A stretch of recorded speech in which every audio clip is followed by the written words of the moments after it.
So this is some documentation about the tool. And if you look at certified type, these are all the options and explanations of those. We've put, when we imported all of the eligibility records, we used income for all of them because typically that's what our schools use. You may, depending on your situation, have a few students who apply through other options. For example, if they are a migrant or a foster child, you might want to choose those options.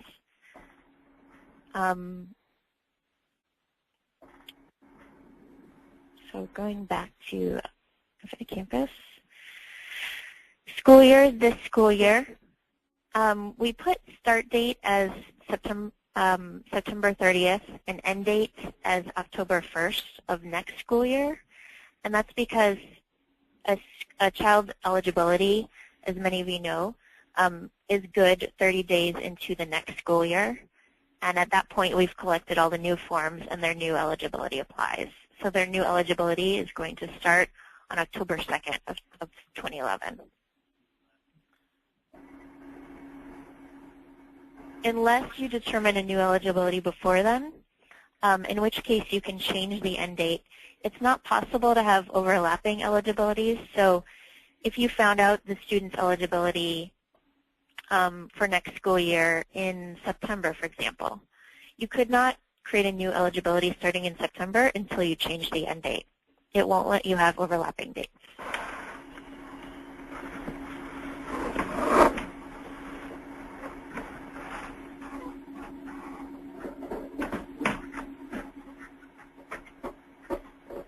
So, and generally, you want to be really diligent about the end dates if the student's eligibility worsens, so to speak. So, for example, if they go to from paid to reduced or free, you would want to change the eligibility immediately because that's very important for all kinds of reporting. We want to show. You want to join the call? Sorry, Raphael keeps making comments, and I think he should just get on the call.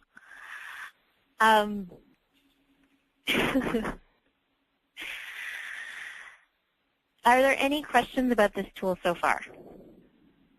Yeah, Rachel, when we do this, when we get all the new lunch forms in the new school year, we're going to have to use this field for every single student? Yes, you do have to use this field for every single student. Okay. This is the only field you have for eligibility. Okay.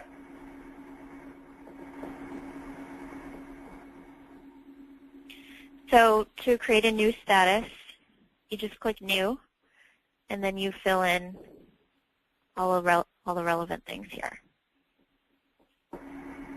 Now you'll notice there are some other areas of this tool.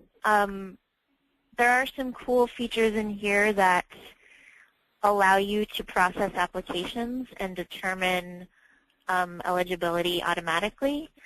I'm not going to show you those now. We're going to kind of weigh the pros and cons of starting to use those in Infinite Campus versus the ways you've been doing it.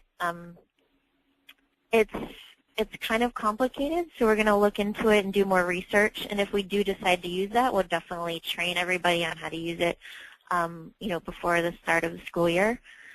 But that is what all of these other things are underneath Fram. Okay, everyone. Hey, the eligibility import wizard, is that going to be something where we could say maybe like upload a CSV of every, all of the data we pull, and then we could just copy and paste the end dates and stuff and then just upload it, or?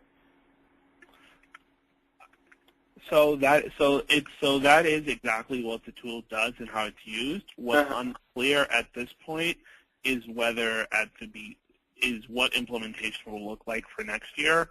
Okay. I think Rachel was just sharing it's possible for you to process 300 reduced lunch applications right within the application, so there would never be a need to do imports.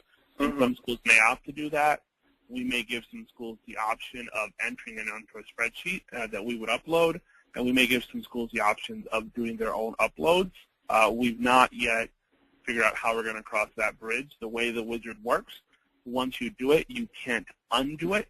So if you add 500 incorrect records, for example, if your field mappings are off or something, then you would need to go back and manually undo every one of those incorrect mappings. So we haven't yet figured out what the use example for that is going to be. All right, thanks. Do you want to talk about what you're saying about eligibility changing? What I was saying is that the way the system works is that a scholar is allowed to carry over his or her status 30 days into the next school year. At the same time, many of our schools are reimbursed for the meals that a scholar receives if the scholar receives free lunch or reduced lunch. And it also affects a whole host of reporting that's really critical. So if a scholar is paid and goes to reduced or free, or if the scholar is reduced and goes to free, then you may want to fast track that status and have it kick in immediately, as opposed to waiting until the beginning of October to have the new status take effect.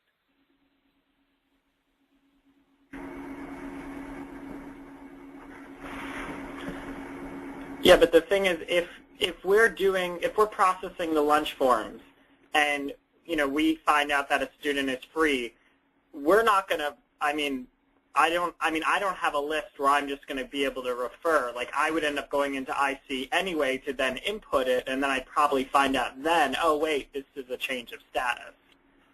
Well, from a process standpoint, one thing that you could that we can help you secure if you can secure it yourself is a list of your kids' statuses, so that once you've made the new determination, you can look over and say, okay, this kid was paid or this kid was reduced. Again, because it's so new, and historically our approach to FRL data has really been just get it in whenever you get it in, however you get it in, go to this checkbox. We're still trying to think through what the use case is, and we'd love to hear opinions from you guys on, is FRL application management a pain point? So I imagine that not having to go into the student enrollment records, but just being able to put it all on a spreadsheet would be welcome. But would you guys want to process FRL in Infinite Campus? What is the use scenario that is going to be most helpful and most effective for you guys? And if you are curious, you can look at the tool in its entirety in Campus Community and see all of the functionality that it has. Unfortunately, we don't have the time to go over all of these things on today's webinar, but it is all in Campus Community, probably with some handy-dandy videos. All right. I also wanted to show you underneath reports, you can run a report on all of your eligibility. So if you want to see free, reduced, paid, highlight all of those. Eligibility type, as I mentioned, we imported income as everyone's eligibility type, but you can go ahead and select all. And you can include detail. Show latest eligibility if anyone's eligibility has changed and you only want to see the most recent. And then you have some sorting options. When you click Generate Report,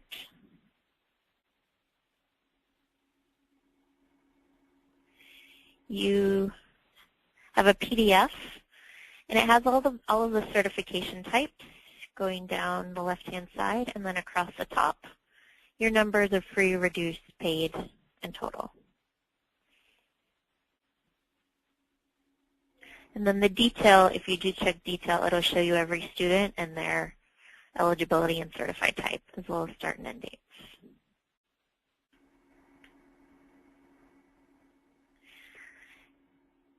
If you do want to pull this in ad hoc, as I mentioned, you have the option of pulling the old status as well as the new status.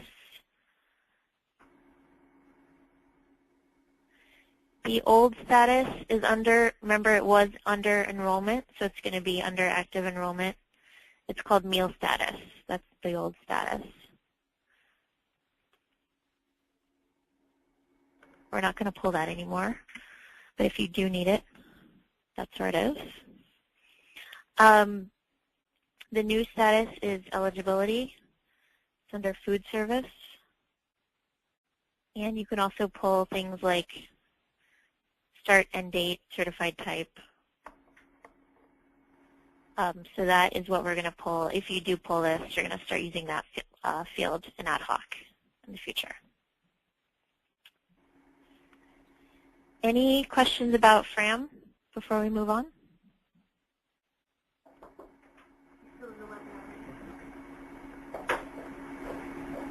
Okay.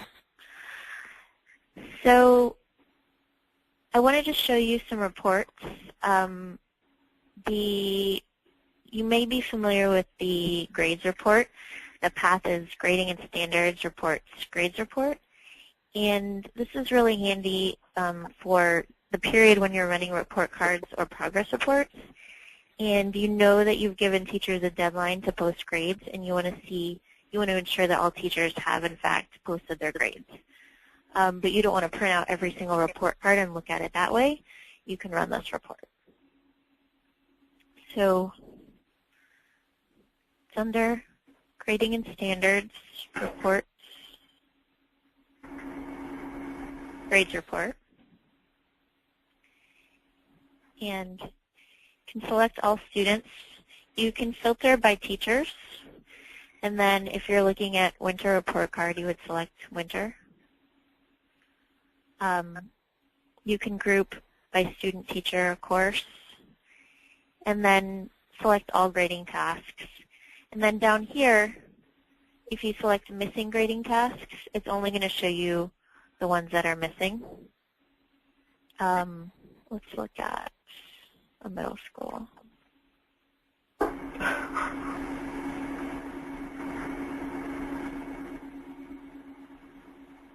And if you don't want to show withdrawn students, just uncheck Show Drop Students.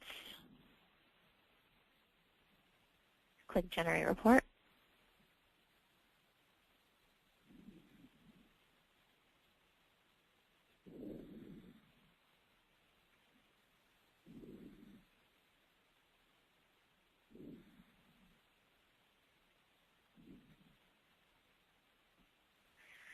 So you can see here they've got some winter progress report grades missing.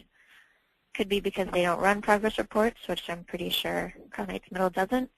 5th grade physical education is missing a winter report card grade. That might be because they don't put physical education grades on the report card. But again, this is really great for just looking at your missing grades and then following up with those teachers instead of looking at, hundreds of pages of report cards. You can also look at all grading scores if you want to. And if you just want to look at winter report card, you can select that instead of all grading tasks.